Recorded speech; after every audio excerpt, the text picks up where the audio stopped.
Welcome. This is my rundown of the TVNZ New Zealand Encyclopedia. There is a version 1, which is basically a Windows help file, a heavily modified Windows help file. Yeah, they did exist. We had help files. We still kind of do nowadays, not so much. No one really cares for them nowadays. We have the internet, and we've got YouTube for help files. So, this was developed, and it's like a full program. You can run it from the CD, so it's actually designed to run on this operating system. No, I have not sent in my registration card. So you can move around the map. You click on About, and it tells you that it's all been made by Protec.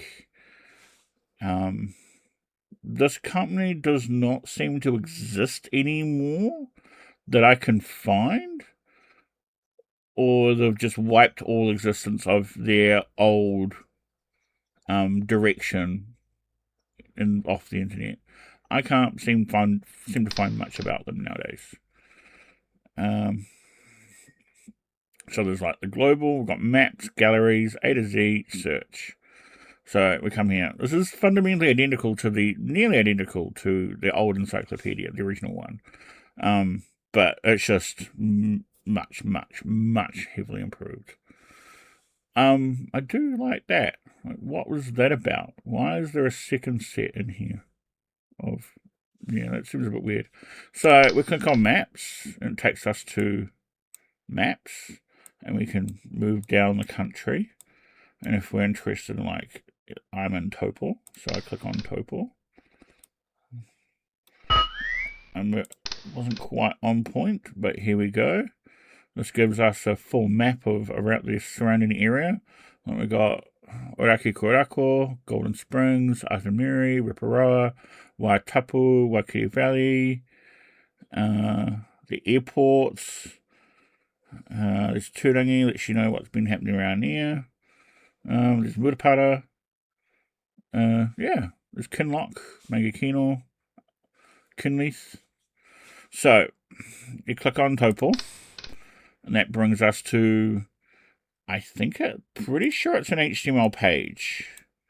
That's all it is. This feels like an HTML page. You can't highlight anything. You can't take anything out of this. You can copy. I think you can copy the entire content. Then you print the page. The problem is because I don't have printers on here. So, let's say we go to Rotorua. We click on Rotorua because we're now interested in Rotorua. That tells us about Rotorua.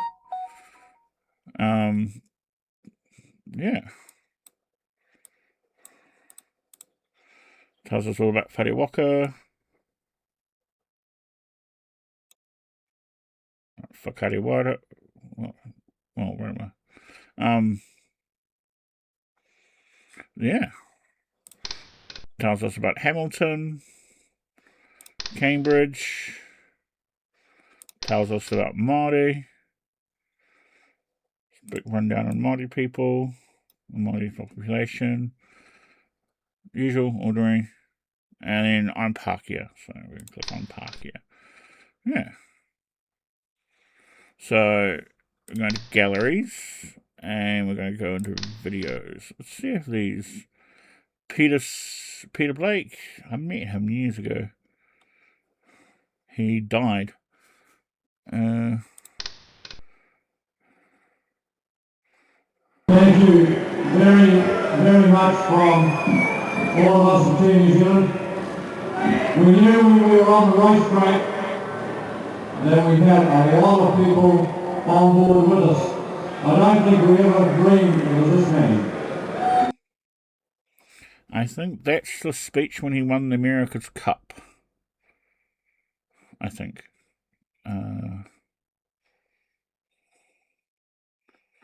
So, how do we get back? Click X. Oh, it just closes it. Come back here. Open it up. Run from CD. No. So, we want to go into galleries. I'm going to go into videos. What else is there? Hole in the Rock. Cape Ranga.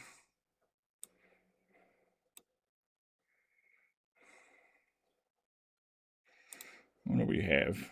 Trout fishing. Probably down around this area. Oh, it's down 2 minutes to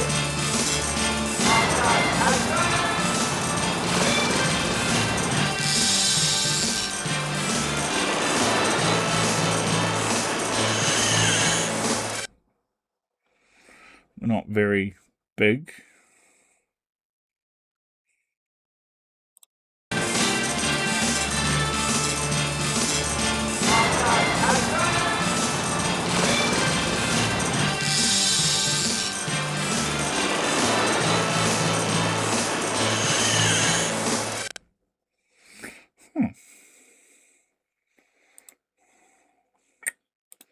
Yeah, they control the program. That takes us back to the menu. Okay. Photos. And there's not many of them. There's no scroll bar. Oh, this could be different categories. Here we are.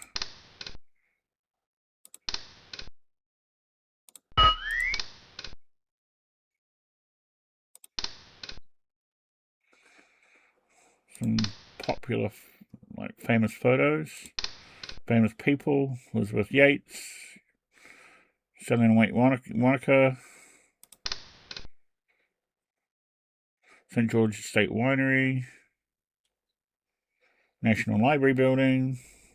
Now, the encyclopedia is made in with connection to the National Library.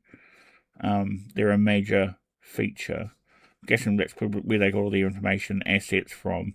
So it was a collaboration between TVNZ and the National Library. I remember the adverts were on TV for this. And they're actually pretty good adverts. And I did want... arrived in New Zealand, and incidentally, 9.5 hours after leaving Richmond, Australia, and thereby create another record.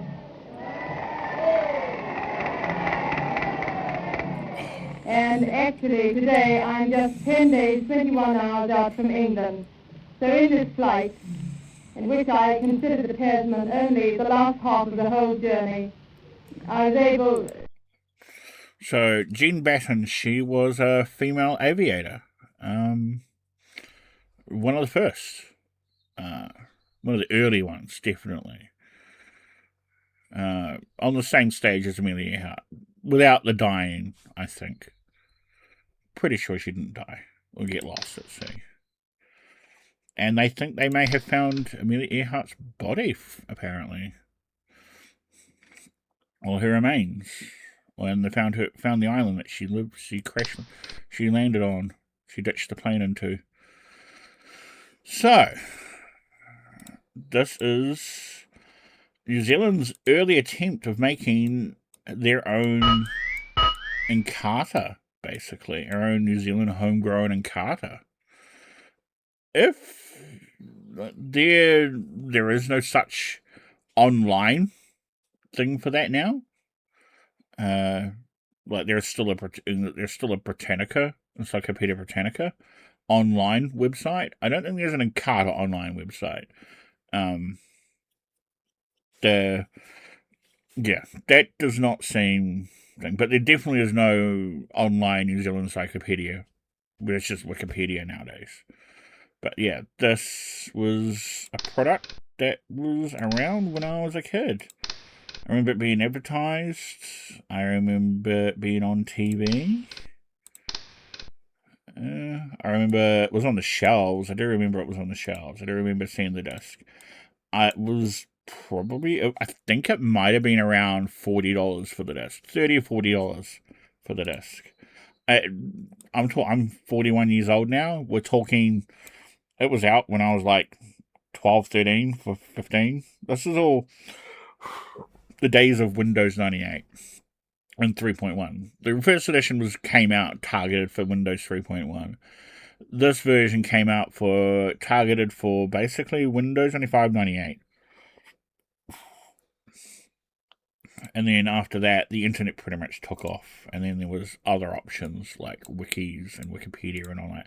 There were just other information sources everyone went to and used. So the need for this program wasn't really around anymore. But it seems pretty cool that they did it. Very awesome. Cool piece of New Zealand history right here. Wrapped up in a nice little bundle. Oh, that's water sports, rapids, taking the water raft down the rapids, Dame Kuri Tukanua. I think that would be the Steinlager, the yacht Peter Blake used.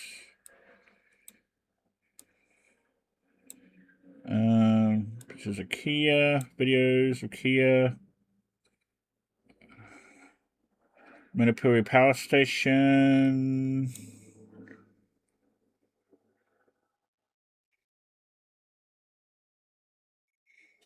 Oh, it was a DC-6.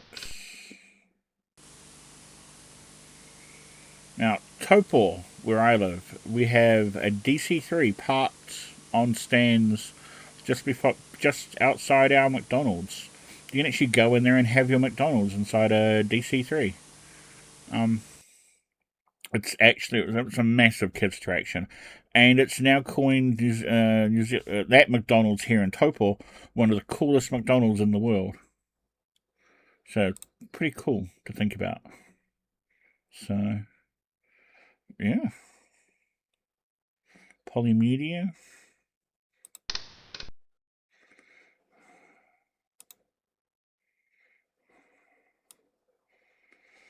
There we are. The first CD-ROM version was the first one. That's this one over here. Best New Zealand software. But in those days, and just before 95, there wasn't a hell of a lot of good New Zealand software. Or any, really. Like, yeah.